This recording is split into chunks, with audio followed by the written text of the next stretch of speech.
আসন্ন জাতীয় সংসদ নির্বাচনে 237টি আসনে প্রাথমিক প্রার্থী তালিকা ঘোষণা করেছে বাংলাদেশ জাতীয়তাবাদী দল বিএনপি। সে অনুযায়ী ঢাকা 6 আসন থেকে বিএনপির হয়ে জাতীয় নির্বাচনে লড়বেন বিএনপি নেতা ইঞ্জিনিয়ার ইশরাক হোসেন। ইশরাকের মনোনয়ন প্রাপ্তিতে কৃতজ্ঞতা প্রকাশ করেছেন তার বাগদত্তা নুসরাত খান।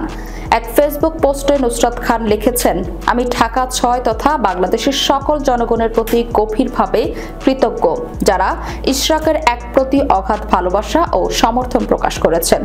সর্বশক্তিমান আল্লাহ এর অশেষ রহমতে তিনি আসন্ন ত্রয়োদশ জাতীয় সংসদ নির্বাচনে ঢাকা 6 নির্বাচনী আসন হতে বাংলাদেশ জাতীয়তাবাদী দল বিএনপি প্রার্থী হিসেবে মনোনীত হয়েছেন। আলহামদুলিল্লাহ। তিনি বলেন, ইশরাক একজন সৎ, সাহসী, জ্ঞানী ও মর্যাদাবান মানুষ। জনগণের অব্যাহত দোয়া ও সমর্থন নিয়ে তিনি দৃঢ়তা ও অঙ্গীকারের সঙ্গে সামনে এগিয়ে যেতে সক্ষম হবেন ইনশাআল্লাহ। আল্লাহ তাকে প্রজ্ঞা, দিক নির্দেশনা ও সাফল্য দান করুন, যেন তিনি জাতির সেবায় এই মহৎ যাত্রায় সফল হতে পারেন। তিনি তার পাশে থাকার অঙ্গীকার ব্যক্ত করেন।